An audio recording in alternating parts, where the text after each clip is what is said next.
안녕하세요. 성공예감 이대호입니다.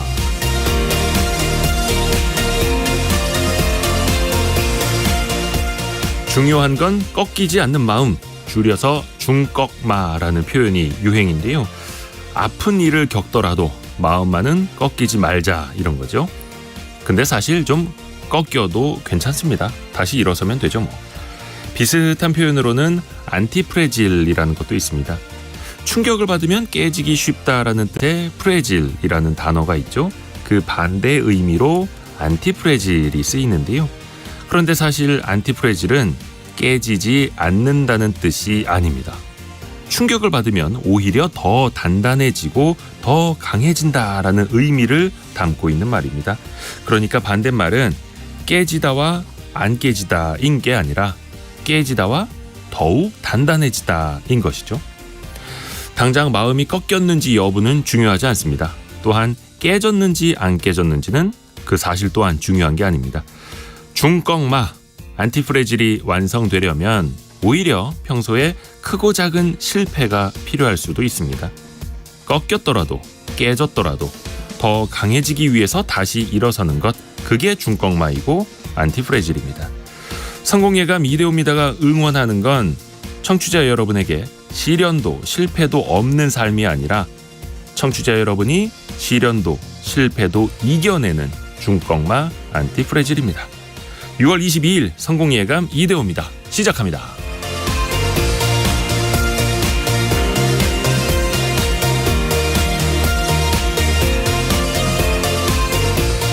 안녕하세요. 저는 이대호 Y스트릿 편집장입니다. 자, 오늘도 여러분과 경제 상식 퀴즈를 통해서 소통하면서 시작을 하겠습니다. 꺾이지 않는 마음으로 생업 전선에 함께 나가시는 부부들이 많이 늘고 있죠. 50대 이하 부부의 절반 이상이 이걸 한다고 합니다. 2015년 관련 통계가 개편된 이후 역대 가장 큰 폭이라고 하는데요. 특히 40대, 50대 세대가 전 연령대 가운데 이걸 가장 많이 한다고 합니다. 부부가 모두 일터로 나가서 함께 돈을 벌어오는 것, 세 글자로 뭐라고 할까요? 참고로 저는 외벌이인데 항상 제 아내에게는 내 벌이의 절반은 당신이 버는 거나 마찬가지다라고 이야기를 해주고 있습니다. 이거를 들어야 되는데, 집사람이 이런 걸 들어야 되는데, 참. 짧은 문자 50원, 긴 문자 100원이 드는 샵 9730으로 정답 많이 보내주세요. 여러분의 의견도 많이 듣겠습니다. 추첨을 통해서 여러분께 선물도 보내드리고요. 실시간 방송 상황은 KBS 콩과 유튜브를 통해서 들으실 수 있습니다. 성공예감 이대호입니다를 자주 검색하시면 성공이 가까워집니다.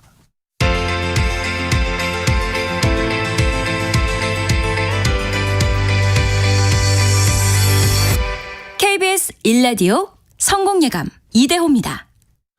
8888님이 정답은 이혼율입니다. 아니, 이혼율 아니고요. 큰일 납니다. 이혼율 아니고 외벌이의 반대말입니다. 오늘의 경제 뉴스 알고란 고란 경제 전문 기자 그리고 머니투데이 방송 염현석 기자 함께합니다. 어서 오세요. 네, 안녕하세요. 자, 고란 기자가 준비한 소식은요. 테슬라 300슬라 코앞에 두고 새벽엔 잠깐 떨어졌습니다. 많이 떨어졌더라고요. 네. 단기 급등의 버블론 우려가 나오고 있는데요. 그 와중에 미국의 빅테크에 대한 공매도가 1,300조에 육박한다라고 합니다. 증시 상황 좀 알아보겠고요. 하나는 10원빵 얘기입니다. 10원을 본뜬 경주 명물빵인데 이 한은과 디자인 교체에 협의했다라고 합니다. 무슨 사정인지 알아볼 텐데요. 이게 아마 로고 관련된 얘기가 될 텐데 최근에는 애플이 사과 그림은 내 거야 라면서 111년 된 스위스 과일 연합의 로고에 대해서 소송을 벌였습니다. 이거 되면 없어집니다. 재밌겠는데요. 잠시 후에 들어볼게요. 염현석 기자가 준비한 아이템은요. 네, 저는 엑스포와 수출에 대해서 준비했는데요. 2030 월드 엑스포, 그러니까 세계 박람회 유치전이 막바지를 향해 가고 있습니다. 대통령과 4대 그룹 총수도 유치전에 적극 합류하고 있는데요. 왜 이렇게 하는지 좀 분석해 보려고 합니다. 또 하반기부터 우리 경제의 핵심인 수출 상황이 조금 나아질 것이라는 전망이 나오는데요. 자세히 살펴보고자 합니다. 네, 자, 고란 기자부터요. 빅테크 기업들의 주가가 밤사이 많이 떨어졌어요. 네. 그중에서 테슬라도 많이 빠졌고요. 어제 사실 빅테크 주가 다 안 좋았는데요. 미국 연준 제롬 파월 의장이 이제 하원에 나가가지고 긴축 기조 이거 다시 재확인했습니다. 네. 그리고 특히나 테슬라 경우에는 투자은행 바클레이즈가 투자 의견을 비중 확대해서 비중 유지로 낮췄습니다. 이러니까 아무래도 투자 심리가 냉각되면서 5.46% 급락했습니다. 300슬라 눈앞에 뒀었는데 종가 259.46달러에 마감했습니다. 일단 테슬라 주가가 그래도 지난해 많이 빠졌다가 올해는 거의 한 2배 이상 올랐잖아요. 맞아요. 이거 그래서 많이 주목을 네. 받았었는데 왜 또 갑자기 떨어지는 거예요? 떨어진 이유는 앞서 말씀드린 대로 사실 어떤 게 떨어질 때 가격이 떨어질 때 가장 많이 나오는 이유가 그간 많이 올라서가 네네. 되겠고요. 하나는 아까 바클레이즈 투자 의견 하향 조정이 있었고 사람들 심리가 사실 너무 많이 오른 거 아니야? 라는 심리가 있었을 것 같아요. 아마 테슬라 그래프 보시면 아시겠지만 뭐 천국의 계단입니다. 그냥 아름답게 오르고 있어요. 계속. 근데 지금까지 그러면 뭐 올 들어서 한 150% 넘게 올랐거든요. 왜 올랐을까? 이유를 뭔가 보자면 일단 이 전기차 충전 관련돼 가지고 이 테슬라가 아무래도 표준을 잡은 것 같다라는 그 시장의 전망이 나오고 있습니다. 미국 양대 완성차 업체인 제너럴 모터스, 포드에 이어서 전기차 업체 후발주 리비안까지 테슬라가 개발한 전기차 충전기 규격 NACS 이걸 채택하기로 했습니다. 네. 현재 북미 산업 표준이 DC 콤버거든요. 이거가 아니라 NACS를 쓰겠다는 건데 이 대규모 자동차 업체들이 다 이걸 쓰면 이게 표준이 되는 거잖아요. 네. 현재 테슬라 슈퍼차저가 미국, 캐나다 전역에 걸쳐 12,000개 이상 설치돼 있고요. 미국 내 전체 급속 충전기의 60%를 차지하고 있습니다. 어차피 새로운 기술이 나왔을 때는 표준 전쟁이 벌어지고 그 표준을 잡는 곳이 승리하게 되는데 테슬라가 표준을 잡았다라고 볼 수 있겠고요. 게다가 인구 대국인 인도에 생산 기지를 설립하는 방안이 가시화되고 있습니다.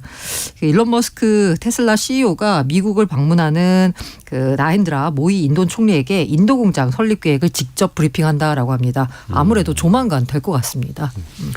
테슬라 주가 놓고는 계속해서 뭐 주가에 거품이 끼었다. 이거는 뭐 2년 전, 3년 전 계속 나왔던 네. 이슈기는 한데 지금도 그래요. 항상 말이 많아요. 네. 게다가 월스트리트저널이 현지 시간 20일자 보도에 보면은 특집을 다뤘습니다. 거의 무슨 테슬라가 거품이 꼈어 라면서 굉장히 장문의 기사를 써서 왜 거품인지를 설명을 했거든요. 네. 일단 그 월스트리트저널 분석을 보자면 테슬라 로보택시 완전 자율주행 FSD라고 하죠. 요거 등 자동차 생산과 판매 외에 다른 미래 산업에 대한 기대로 주가로 올랐다. 맞죠? 근데 이거 기대입니다. 이 기대가 실현될 때까지 시간이 얼마나 걸릴지 알 수가 없는 상황입니다. 기대감에 일단 오른 거다라는 거죠. 게다가 이제 투자자들이 아까 가격이 떨어진 테슬라 주가가 지난해에는 좀 안 좋았잖아요. 네. 그때는 전기차 가격 인하에 초점을 맞추면서 테슬라는 자동차 기업 그런데 생산 제품인 전기차 가격을 떨어뜨리니까 수익성이 안 좋아질 것. 그래서 가격이 안 좋아졌거든요. 네. 근데 올 들어서는 정반대로 지금 현재 차를 생산하고 있는 기업으로서 테슬라를 평가하는 게 아니라 미래 사업 쪽으로 초점을 맞추고 있습니다.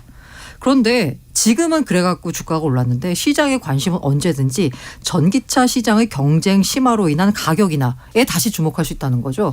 그러면 시장 내러티브가 바뀌니까 다시 떨어진다는 거고요. 게다가 올 들어서 사실 테슬라가 오른 건 엔비디아 덕이 큽니다. 자, 엔비디아, AI 대표적인 수혜주죠. 그런데 이 테슬라가 오른 이 그 구간을 봤더니 이것도 AI 테마주에 올라탔다는 거예요.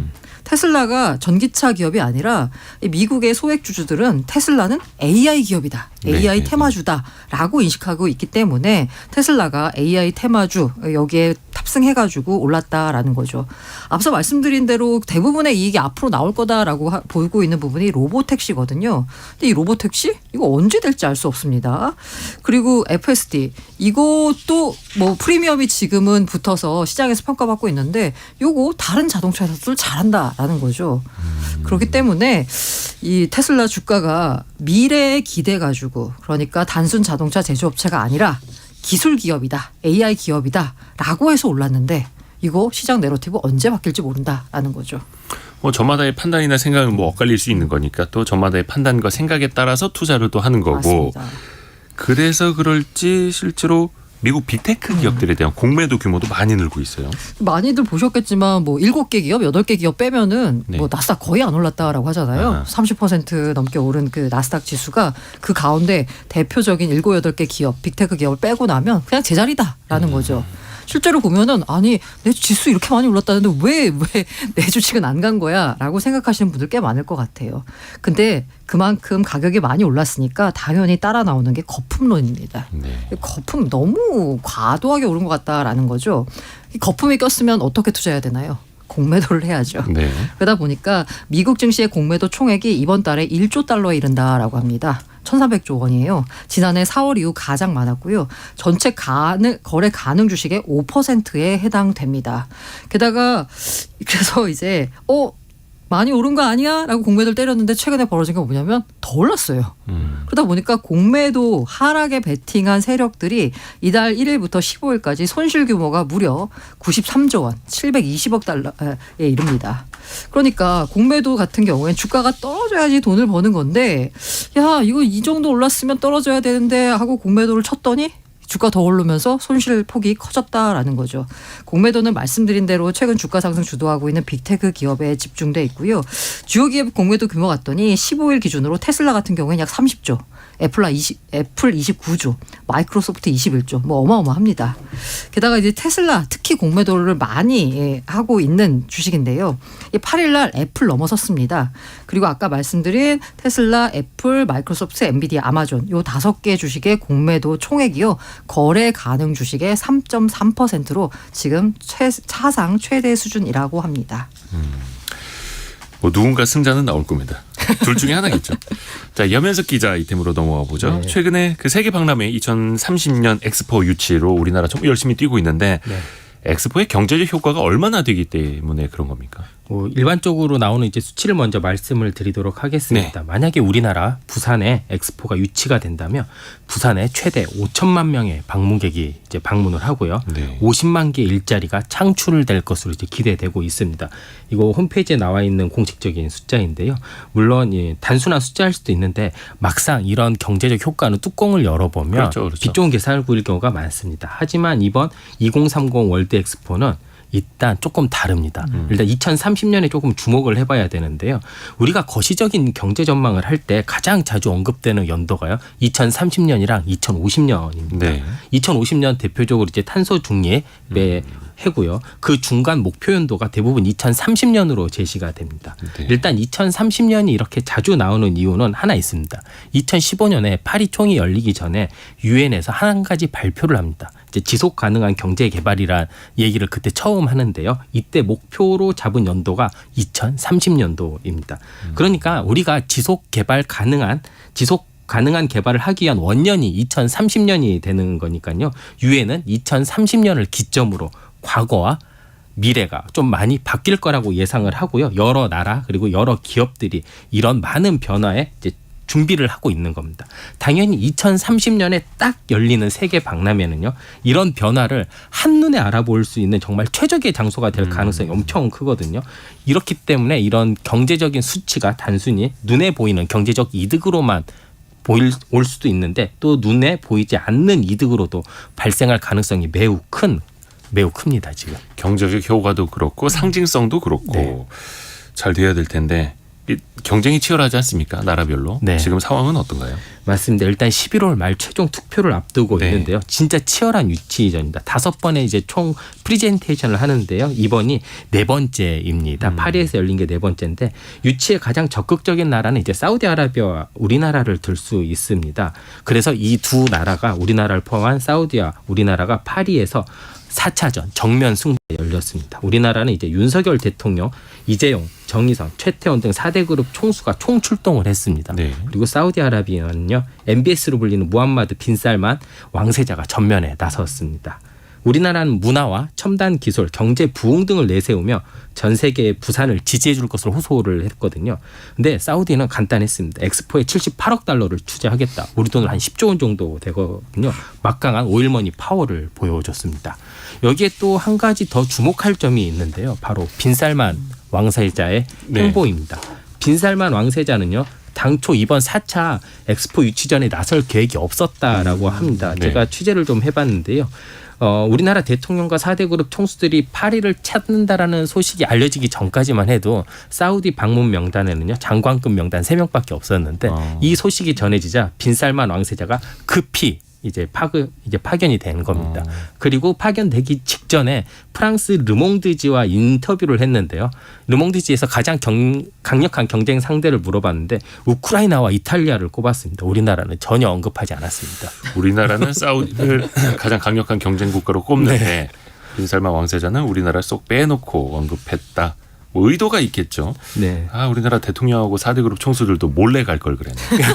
빈살만 못 오게. 네. 우리나라 기업인들이 이렇게 적극적으로 유치전에 뛰어드는 이유는 따로 있을까요? 네, 일단 개최국으로서 특전들이 조금 있습니다. 바로 엑스포를 유치를 하면요, 그 해당 그 개최국은 기업관을 조금 열 수가 있습니다.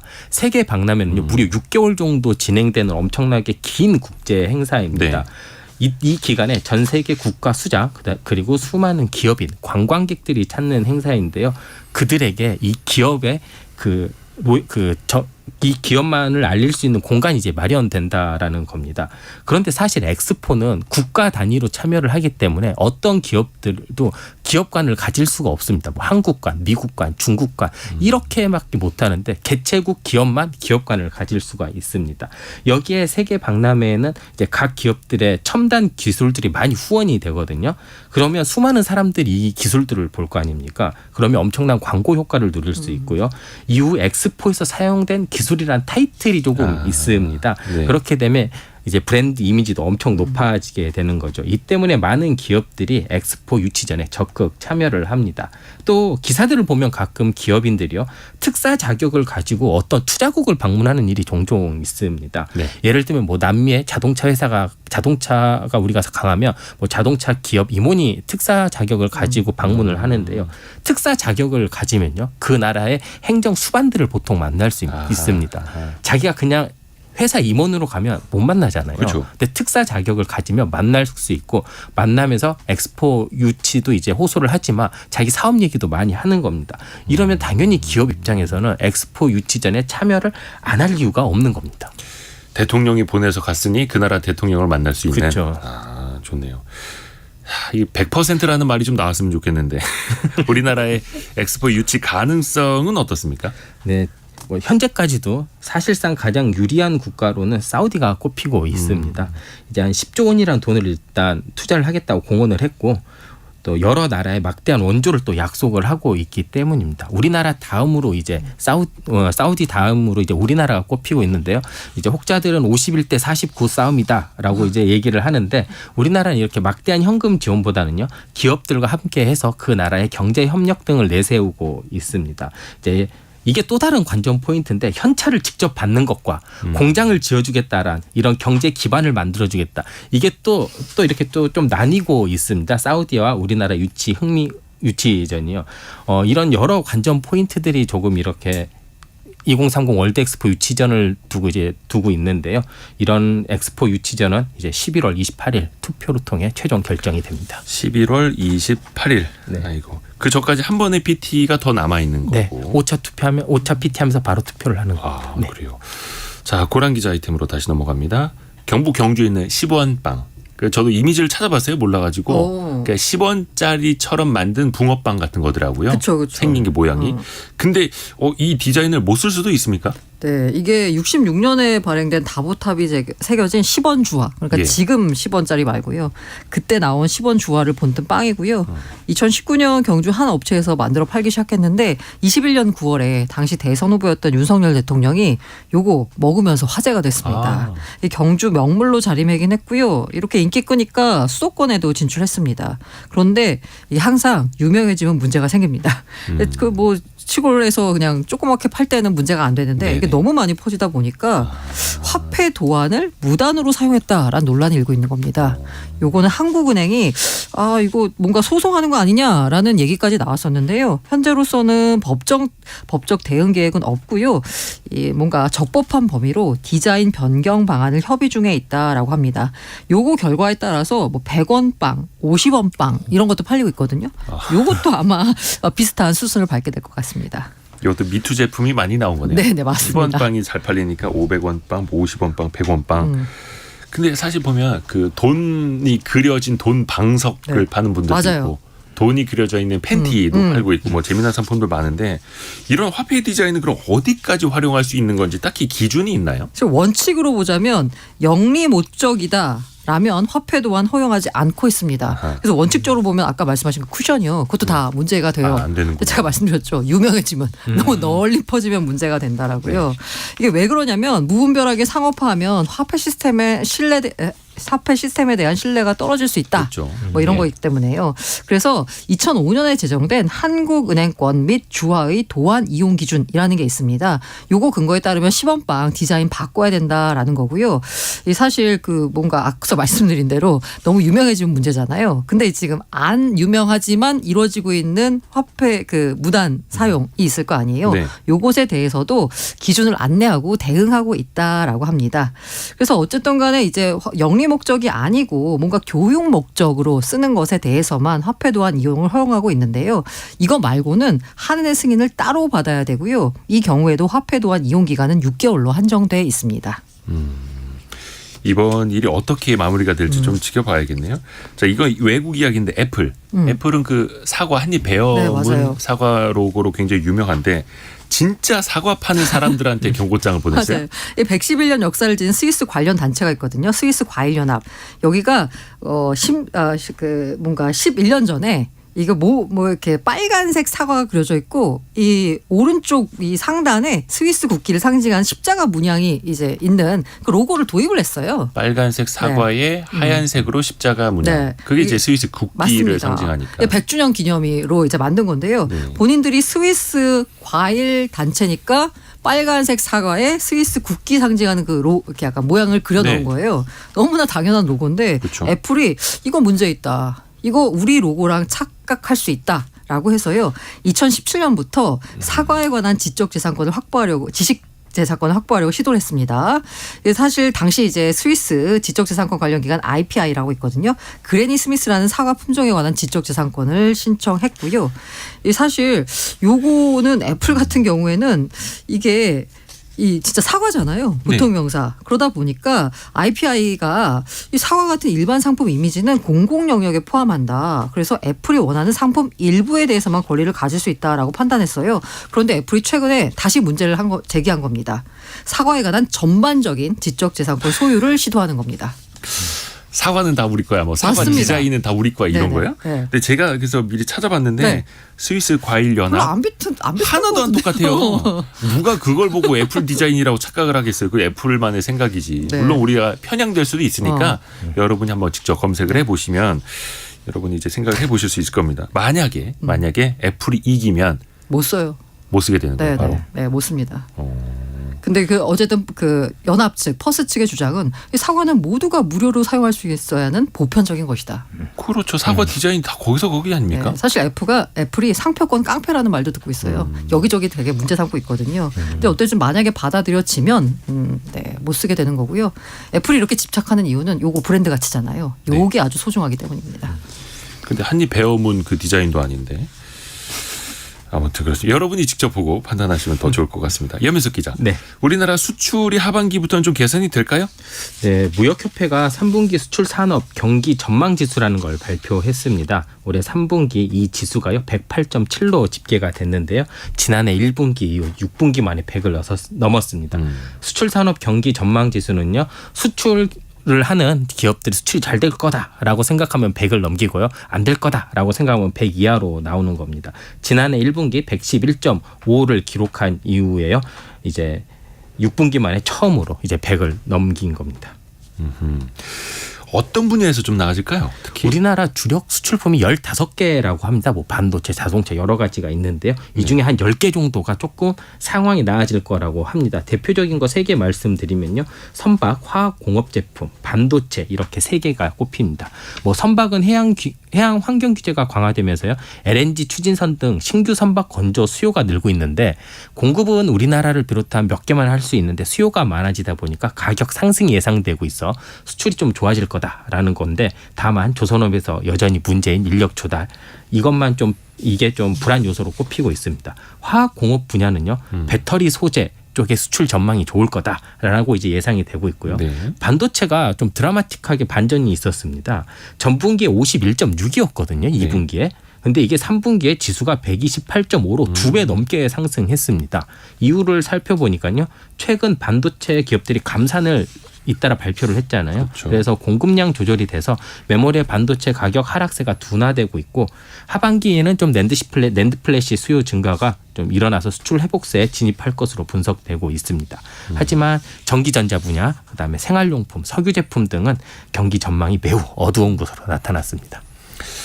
전망부터 나아지고 그리고 실제 데이터로도 확인이 되고 좀 이어서 계속 좋은 소식이 들렸으면 좋겠습니다. 네. 오늘 머니투데이 방송의 염현석 기자 그리고 알고란 고란 경제전문기자였습니다. 고맙습니다. 네, 감사합니다.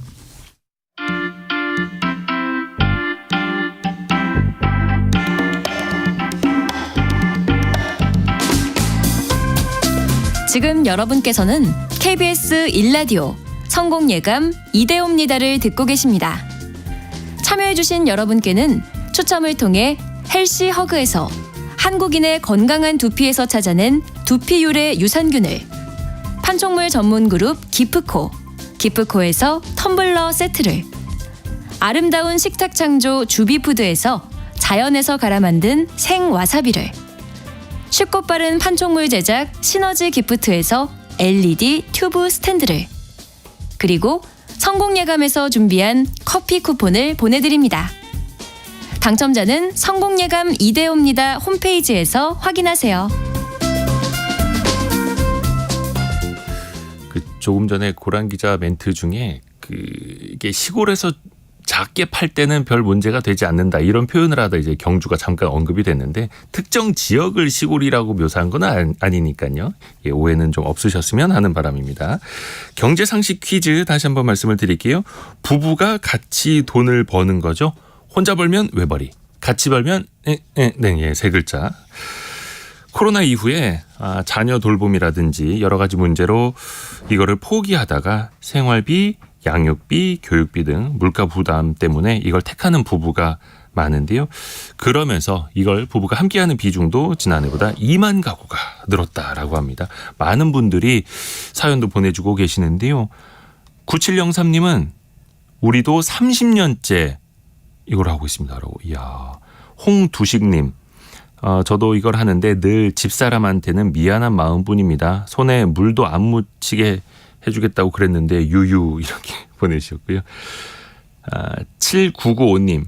저희 집 이야기네요. 둘째 유치원 입학 후에 바로 일을 시작해서 벌써 14년 차 워킹맘입니다. 라고 보내주셨고요. 4118님. 저희 부부는 같이 일한 지 40년째입니다. 성공예감 들으면서 돌아가는 경제 청취합니다. 라고 해주셨습니다. 고맙습니다. 2846님은 70대인데도 맞벌이 중입니다. 라고 해주셨고요. 멋있으십니다. 9911님. 둘이 벌어도 돈은 왜 항상 부족한지라고. 신기하죠. 항상 그렇습니다. 항상 그렇습니다. 4240님. 저는 농업에 종사하기 때문에 24시간 같이 있고 같이 일합니다. 라고. 진짜 예전부터 그런 분들 많으셨죠. 자영업 하시는 분들, 농사 지으시는 분들. 다만 이제 싸우시지 말아야 되는데 24시간 붙어 있다 보면 뭐 부부가 좀 많이 싸우게 되죠. 항상 이제 화목하게 지내시길 바랍니다. 여러분의 사연 정답 계속해서 보내주세요. 짧은 문자 50원, 긴 문자 100원 드는 샵 9730 혹은 KBS 콩도 좋습니다. 오늘의 움직임에 주목하고 세상의 흐름을 놓치지 않습니다. 여러분의 내일을 응원하며 성공의 열쇠를 함께 찾아갑니다. 성공예감 이대호입니다. 뉴스 볼 때 항상 이 뉴스 나오면 참 무섭습니다. 잊을만 하면 한 번씩 나오는 자동차 급발진 사고인데요.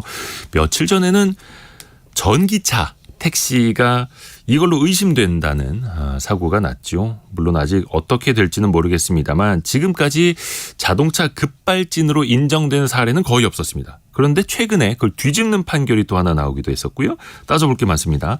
원주 한라대 미래모빌리티공학과 최영석 겸임 교수를 연결해서 자동차 급발진 문제 한번 다뤄볼게요. 최영석 교수님 안녕하세요. 네, 안녕하세요. 최영석입니다. 네, 안녕하세요. 최근에 13년 동안 급발진으로 의심된 사고가 760여 건이라고 하는데 이번에 처음으로 법원이 차량 결함 때문이다라는 판결이 나왔다고 합니다. 이거 어떤 점에서 그렇게 나온 거죠? 일단 사실관계 조금 정리를 하면 제가 기억하기로는 아마 형사사건 중에는 첫 번째일 것 같고요. 네. 민사로 이제 그때 자동차 운전자가 자동차 제조사를 대상으로 소송해서 이제 이긴 사건은 하나가 있습니다. 이번 사례를 좀 설명을 해주세요. 그러면. 네, 이번 사건 같은 경우에는 이제 운전자분이 학교 내에서 이제 사망 사고가 발생을 했고요. 예. 어느 정도 장시간 동안 그 운전을 이제 계속 미숙하게 해서 사고를 냈을 가능성이 적다. 그다음에 그 외에 이제 운전자가 조금 실수했다고 보기는 어렵다라는 그런 증거들 때문에 사망 사고에 대한 책임, 형사적 책임을 이제 운전자에게 묻지 않는다라는 이제 판결입니다. 이게 앞으로 다른 판례에도 영향을 줄 수가 있을까요? 아무래도 이제 이런 판례가 나왔기 때문에 형사사건에서는 조금 더 이런 판례가 나올 가능성이 높습니다. 왜냐하면은 운전자가 이제 이 사람을 다치게 했는 것에 대한 형사적 책임이 누가 보더라도 운전자가 저렇게 실수를 했을까 하는 의심이 들 때 이제 아무래도 판결을 내리기는 좀 쉬울 것 같습니다. 근데 이제 사고가 일단 난 거지 않습니까? 혹시나 네. 또 다른 이제 피해자가 있을 수도 있는 거고 네. 누군가는 그 사고에 대한 책임을 져야 될 텐데 그러면 운전자에게는 죄가 없다. 그러면 차량 제조사에게 책임을 물어야 하는 것 아닙니까? 이게 참 좀 복잡한 문제가 됩니다. 예. 지금 말씀하셨듯이 이제 그러면은 누가 책임질 거냐에 대해서 이제 형사적으로 이제 뭔가를 확인할 건지 아니면은 이제 운전자분이나 그다음에 거기에 대한 사망자 피해자분이 이제 아니면 제조사를 대상으로 어떻게 할 건지에 대한 복잡한 문제가 발생하고요. 사실 저는 이 판결을 보면서 조금 이제 고민됐던 것 중에 하나는 사망하신 그 분은 분명히 이제 운전자 쪽의 보험으로 보상이나 치료를 하셨을 건데 네네. 이게 그럼 전부 다 이제 다시 원상복귀되는 이런 복잡한 문제들이 또 발생을 할 수 있습니다. 그렇죠. 네. 보험사들끼리 또 그러면 구상권을 누구한테 청구해야 되느냐 또 싸우게 될 테고요. 네, 맞습니다. 그래서 이런 부분들이 아마 이번 판결로 인해서 그런 이제 뒤에 나온 후폭풍이랄까 아니면 앞으로 고민해야 될 문제들이 이제 발생을 할 것이다라고 생각을 합니다. 어떻게 보면 이제 시작이네요. 근데 네, 맞습니다. 기본적으로 어떤 상황일 때 이게 바로 급발진이다 정의 내릴 수 있을까요? 흔히 급발진 그러면은 사람이 운전자가 악셀 페달을 밟지 않았는데 차가 급가속해서 엄청난 출력으로 나갔다라고 말씀들을 하시는데요. 네. 저는 이게 조금 잘못 알려져 있다고 생각을 합니다. 일단 기본적으로 이제 자동차의 동력 장치는 원래 나오던 출력의 몇 배 이상 나올 수가 없어요, 물리학적으로. 그래서 이제 운전자분 입장에서는 자기가 예를 들어서 악셀 페달을 밟았는데 이 정도 갈 줄 알았는데 그거보다 훨씬 더 많이 가게 된 것들을 아마 그렇게 표현한 게 아닌가 생각이 되고요. 네네. 어쨌건 운전자가 의도하지 않은 가속이 발생한 그런 사고들을 급발진 의심사고라고 정의를 하고 있습니다. 이른바 풀 악셀 끝까지 밟았을 때 정도의 추력이 나오는 상황일 수도 있을 텐데 사실 운전자 입장에서는 그렇게까지 밟아본 적이 거의 없을 테니까요. 맞습니다. 예. 그리고 제가 생각했을 때 이 정도 갈 줄 알았는데 갑자기 그거보다 더 많이 가면은 그냥 완전히 뭔가 이상하다라고 생각을 느낄 수밖에 없는 거거든요. 그렇죠. 네네. 그동안에 사고 접수가 여러 개가 있었는데 거의 다 급발진으로는 인정되지 않았다. 그 이유는 어떻게 볼 수 있을까요? 일단 자동차 제조사를 대상으로 이제 뭔가 차량에 오류가 있었다는 것을 증빙하는 것 자체가 상당히 어렵습니다. 그리고 이제 이 급발진이라고 접수된 사건들 중에 상당수는 운전자 과실이 명확한 것들이 너무나 많았기 때문에 어떻게 보면은 진짜 조사해봐야 될 사건들이 좀 많이 묻히게 되거나 희석되는 이제 그런 이제 나쁜 그런 경우들이 많았었습니다. 사고를 내놓고 이거 급발진이었다고 했던 네, 것도 있다라는 거죠. 네, 그리고 좀 심지어는 이제 보통 범죄에 해당되는 고의 사고라든지 아니면은 일부 이제 좀 더 심한 사고들 같은 경우에도요 사고를 발생시키고 급발진이었다라고 책임을 회피하기 위한 예를 들어서 음주운전이나 이런 부분들이 많이 있는 게 현실입니다.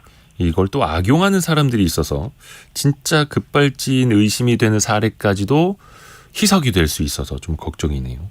근데 이게 맞습니다. 앞에서 잠깐 말씀해 주셨는데 운전자가 그 사고 원인 이게 급발진이다 아니다라는 걸 운전자가 지금 입증해야 되는 거 아닌가요? 이게 좀 합리적인지 이걸 어떻게 봐야 됩니까?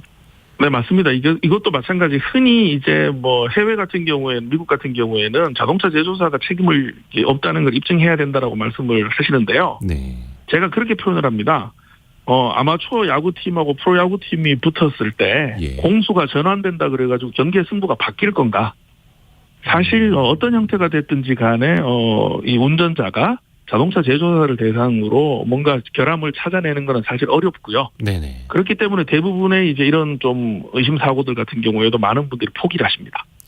그럴 수밖에 없겠죠. 이거 뭐 의료 사고를 환자가 입증하는 네. 거랑 거의 비슷한 이야기인데. 왜냐하면 의료 사고를 환자가 입증해야 되는데 심판은 이제 그 전문가들이 들어와야 되거든요. 그렇죠. 그러다 보면 눈높이의 차이들이 많이 발생할 수밖에 없는 그런 현실이 있고요. 거기에다가 아까 말씀드렸듯이 이제 고의적으로 이걸 악용하는 많은 또 분들이 계시기 때문에 더 이걸 밝혀내기가 어려운 그런 좀 어려움이 있습니다. 그래서 한 10여 년 전에 사고 기록 장치 EDR이라는 걸 자동차에 부착을 하도록 하고 있지 않습니까? 지금도 달려 있는 걸로 알고 있고. 근데 이게 제대로 활용이 안 되나요? 이건 사실 제목 자체가 사고 기록 장치거든요. 예. 교통사고를 이제 분석하기 위한 기록 장치고요. 네. 이 기록 장치에 뭐 제동이라든지 이런 부분들에 대한 항목이 있습니다만 원래 목적 자체가 사고를 분석하는 겁니다. 네네. 그래서 이 당시만 하더라도 사고 기록 장치를 장착하고 이 데이터를 공개하면은 급발진의 원인을 100% 밝힐 수 있다라는 식으로 많이 이제 보도가 됐었는데 네. 실제로는 그렇지가 못했고요.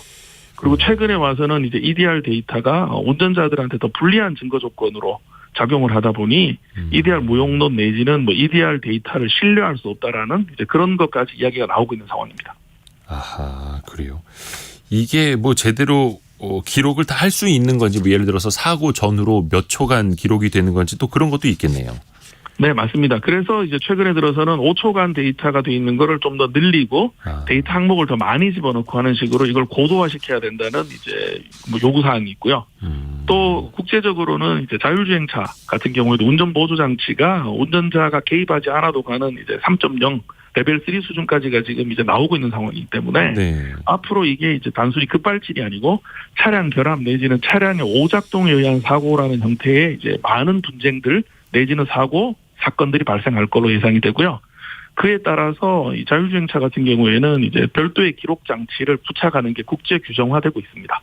별도의 장치. 이게 그래서 많은 운전자분들이 더 불안하신가 봅니다. 실제로 내가 브레이크 페달을 밟았어도 사람들이 내가 가속 페달을 밟았을 거야라고 의심할 수 있다. 그래서 그런지 페달에다가 발 위치에다가 카메라 블랙박스를 다는 사람들도 있더라고요. 이런 제품도 나오고 있고.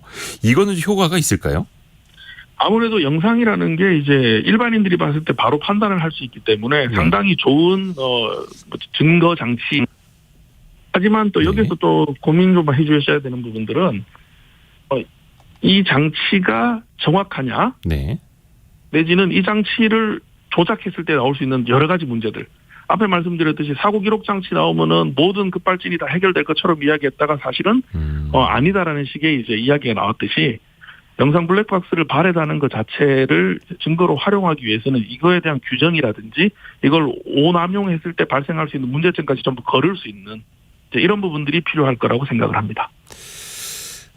시간이 없어서 좀 이렇게 대처 방법적으로 좀 더 여쭤보고 마무리해야 될 것 같습니다. 만약에 급발진으로 의심되는 그런 순간이 닥쳤을 때 많은 분들이 당연히 이제 당황을 하니까 운전 오래 하신 분들도 어떻게 피할 수 있을까 싶은데 그런 순간에는 어떻게 대처를 해야 된다 좀 조언 좀 부탁드립니다. 네, 세 가지 방법입니다. 평소에 기아를 중립으로 이제 변경하는 연습을 조금 해놓으시는 게 좋고요. 기어를 중립으로.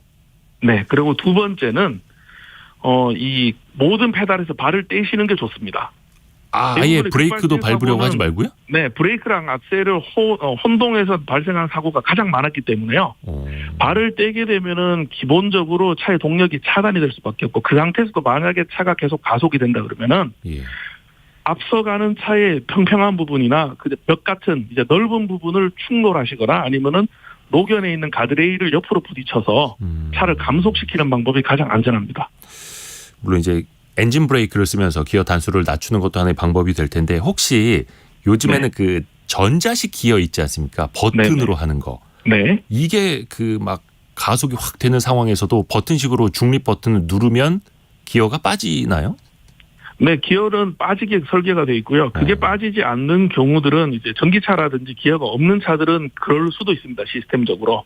그렇지만 빠지지 않을 확률보다는 정상 작동에서 빠질 확률이 한 99% 더 높기 때문에 네네네. 이제 이게 비상시에는 가능성이 가장 높은 방법을 선택하는 이제 그런 방법을 택하는 게 좋을 것 같습니다. 혹시 그냥 시동을 꺼버리는 거는 어때요? 시동을 끄는 거는 상당히 위험하고요. 왜냐하면은 이제 조향 장치나 제동 장치가 제대로 작동하지 않기 때문에. 네네네. 그래서 저는 항상 주위 분들에게 모든 페달에서 발을 떼시고 가장 안전하게 평평한 곳을 바라보시면은 이제 그쪽으로 본능적으로 핸들을 꺾게 돼 있어요. 네. 그래서 그렇게 추돌을 하시고 차를 세우는 게 가장 안전하다고 말씀을 드립니다. 그리고 달리다가 기어를 중립으로 뺄 수 있는 방법도 연습을 좀 해놓고요. 네, 평소에 한 번쯤 이제 연습을 해두시는 것도 이제 반사적으로 할 수 있게끔 그렇게 하시는 게 가장 좋을 것 같습니다. 맞습니다. 그 당황한 순간에 또 생각이 안 날 수가 있으니까요. 네, 맞습니다. 한라대 미래모빌리티공학과 최영석 겸임 교수였습니다. 도움 말씀 고맙습니다. 네, 감사합니다. 네, 감사합니다. 라디오 정보센터 다녀오겠습니다. 금융위원회가 불안전 판매와 횡령 등 금융사고 발생을 예방하고 사고 발생 시 책임을 명확히 묻기 위한 금융회사 내부통제 제도 개선 방안을 발표했습니다. 자율주행 서비스 제공에 필요한 특례가 제공되는 자유차 시범 운행 지구에 서울 여의도, 충남 내포 등 8개 지구가 추가로 지정돼 자율주행 모빌리티 서비스 가능 지역은 전국 15개 시도 24개 지구로 확대됩니다. 일본 정부 관광국에 따르면 지난달 일본에 방문한 외국인은 189만여 명으로 이 가운데 한국인이 51만여 명으로 가장 많았습니다. 올 들어 5월까지 방일 외국인 863만여 명 중 한국인은 258만여 명으로 29.9%를 차지했습니다. 기아 미국 판매법인 기아 아메리카와 삼성, SK가 시사주간지 타임이 발표한 세계에서 가장 영향력 있는 100대 기업에 선정됐습니다. 지금까지 라디오 정보센터 뉴스 정한나였습니다. 직장인들의 고민을 해결해드리는 성공학 개론 시간입니다. 해결해드리는 것은 아니고 해결 방법을 같이 찾아보는 시간이죠. 오늘은 나의 전문성을 드러내는 방법에 대해서 나를 더 돋보이게 만드는 방법에 대해서 이야기를 해보겠습니다. 이른바 포트폴리오 관리라고도 말을 하죠. 김나희 커리어 엑셀러레이터를 연결해 봅니다. 안녕하세요. 네, 안녕하세요. 김나희입니다. 안녕하세요. 보통 우리가 그냥 이력서가 아니라 내가 회사에서 몇 년간 어떤 일을 해왔다. 나의 성과는 이런 거였다라고 이제 포트폴리오를 준비하잖아요. 근데 보통 그거는 취업을 할 때나 이직을 할 때 그때 만들게 되는데 혹시 포트폴리오를 평상시에도 좀 준비해 볼 필요가 있을까요? 네, 맞습니다. 약간 제가 답정너 같은 말씀을 드리게 되는 것 같은데요. 포트폴리오는 여러분들 회사 다니시면서 꼭 반기에 한 번, 적어도 분기에 한 번은 하는 거를 추천드려요. 회사별에서 지금 직장인 분들은 반기별로 상반기, 하반기, 지금 벌써 6월 끝나서 상반기에 대한 성과평가 이제 슬슬 또 하실 텐데, 네. 이때 함께 정리하시거나 아니면 여러분들만의 주기를 정해 놓으셔도 좋습니다. 일주일에 한 번이어도 좋고, 한 달에 한 번이어도 좋고요. 왜냐하면 다들 하루하루 바쁜 열심을 살아내고 계실 텐데, 이게 시간이 이렇게 지나면 막상 열심히 일을 했다가도 나 그때 뭐 했지? 이러면서 기억을 못 하시는 경우가 너무 많으시더라고요. 그래서도 꼭 포트폴리오 정리 한 달에 한 번이면 사실 더 좋고 분기나 반기에 한 번씩은 하시기를 저는 너무나 추천드려요. 평소에도 포트폴리오를 관리하라. 근데 그 사장님이 보면은 너 어디 가려고 그러냐 이렇게 해서 의심할 텐데 몰래 해야겠네요. 일 더 잘하려고 그럽니다. 제가 뭘 더 해야 되는지 하려고 그럽니다. 하시면 되죠. 네. 이야, 포트폴리오를 만들 때 가장 핵심적으로 삼아야 될 요소들은 뭐가 있을까요? 제가 항상 말씀드리는 것 중에 하나가 포트폴리오 정리는 일기를 쓰시는 것이 아닙니다라는 말씀을 드립니다. 이 포트폴리오, 이력서 이런 것들은 협상을 하기 위해서 설득을 하기 위해서 쓰는 글이기도 한데요. 네. 이를 위해서는 첫 번째로 꼭 기억하셔야 될 것이 팩트를 나열하는 것이 아니라 내가 일한 가치를 쓴다. 임팩트가 중요하다. 내가 이 일을 통해서 어떤 가치를 창출해냈고 어떤 비즈니스 임팩트를 만들어냈는지를 기억하셔야 한다는 것을 알아주시면 좋겠고요. 두 번째는 누군가 지나가면서 여러분들한테 요새 어떤 일 해? 무슨 일 하고 있어? 라고 질문했을 때 뭐라고 답하고 싶은지를 먼저 생각해 보셨으면 좋겠어요. 사실 다들 포트폴리오 정리다라고 하면 뭐부터 어떻게 써야 되지? 모니터에 커서 깜빡깜빡하고 있는 거 보면 되게 마음이 오히려 초조해지시고 어떻게 써야 될지 모르는 경우도 있으실 텐데 네. 이걸 꼭 그 하얀 종이를 채워야 된다고만 생각하지 마시고 누군가의 질문에 요즘 무슨 일 하냐라는 질문에 나는 이렇게 말해야지 라는 한마디를 먼저 생각하시면서 단순한 사실 나열보다는 그 일을 통해서 어떤 가치를 창출해냈는지에 중심을 두신다라고 생각하시면 좋을 것 같습니다. 단순한 팩트보다는 임팩트 위주로 만들어야 된다. 이건 확실히 기억할 수 있겠네요. 그런데 이제 가장 쉽게 할 수 있는 방법이 시간 순서대로 내가 했던 일을 나열하는 거잖아요. 이런 방법은 맞습니다. 어떻습니까? 좀 별론가요?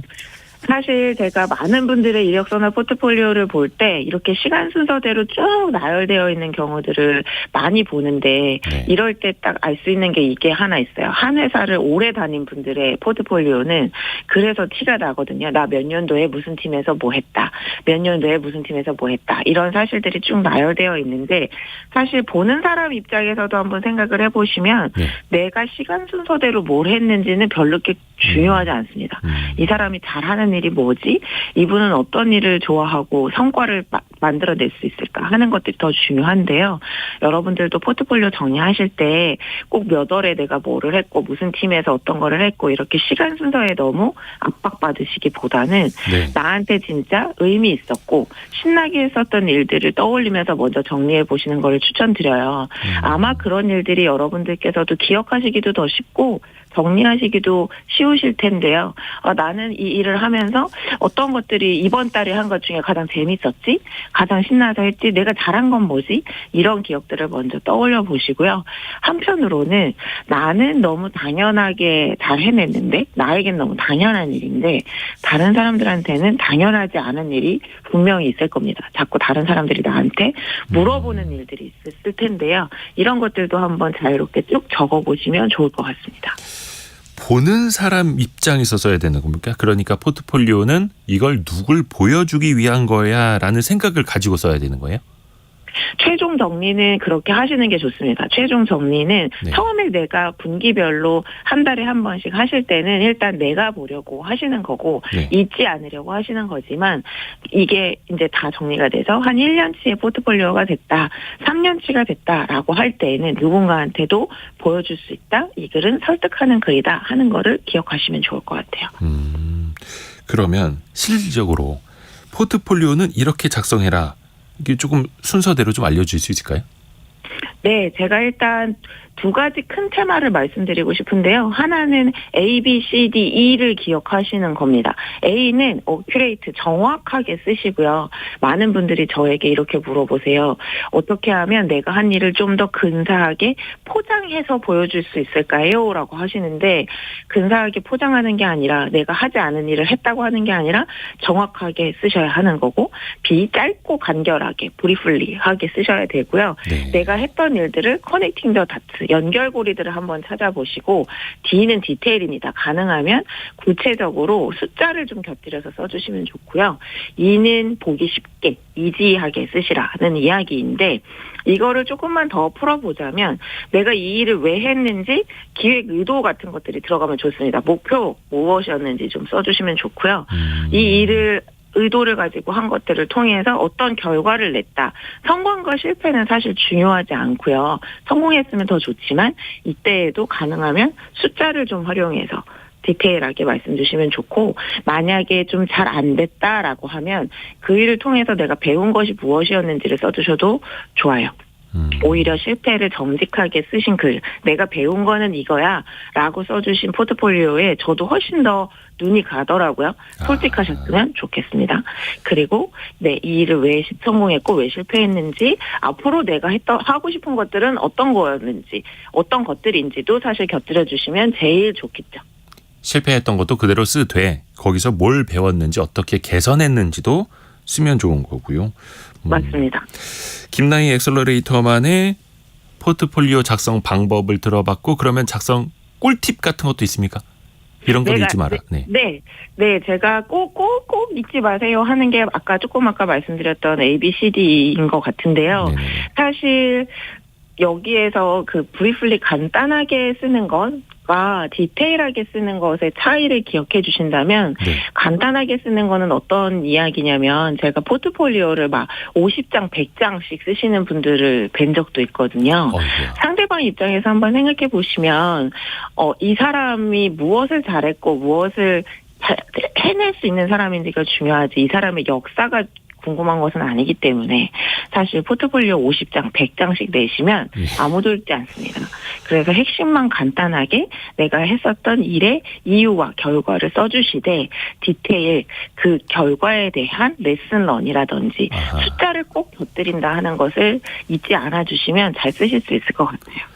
박미영님의 글이 올라왔는데요. 포트폴리오를 과장하고 허위로 써서 입사한 사람 때문에 엄청 고생했던 기억이 있다고, 제발 속이지 말았으면 좋겠다고. 근데 누구나 자기가 했던 걸 성과를 더 부풀리려고 하지 않을까요? 그거를 인터뷰에서 잘 걸러내는 것도 또 리더분들이 해야 되는 역할인데, 네. 사실 저는 막 과대하게 포장하는 것보다, 요즘에 이력서들 보면 다 너무 잘 쓰시더라고요. 포트폴리오 요새 써주는 학원도 있죠. 그렇다 보니까 네. 오히려 여기에서 구분이 안 돼서 더 진실하게 쓰신 분들이 오히려 더 살아남는다 하는 것도 기억해 주셨으면 좋겠어요.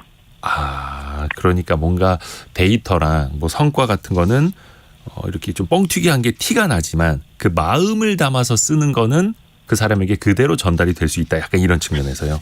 맞습니다. 그리고 청취자분께서 사연 보내주신 것처럼 사실 일하다 보면 네. 다 티가 납니다. 속일 수 없습니다. 근데 이게 뽑기 전에 가려내야 되는데, 이거 뽑고 나서 관리자 입장에서는 아무튼 양쪽으로 고민은 같이 됩니다. 오늘 김나희 커리어 엑셀러레이터 통해서 포트폴리오에 대해서 이야기 들어봤습니다. 고맙습니다.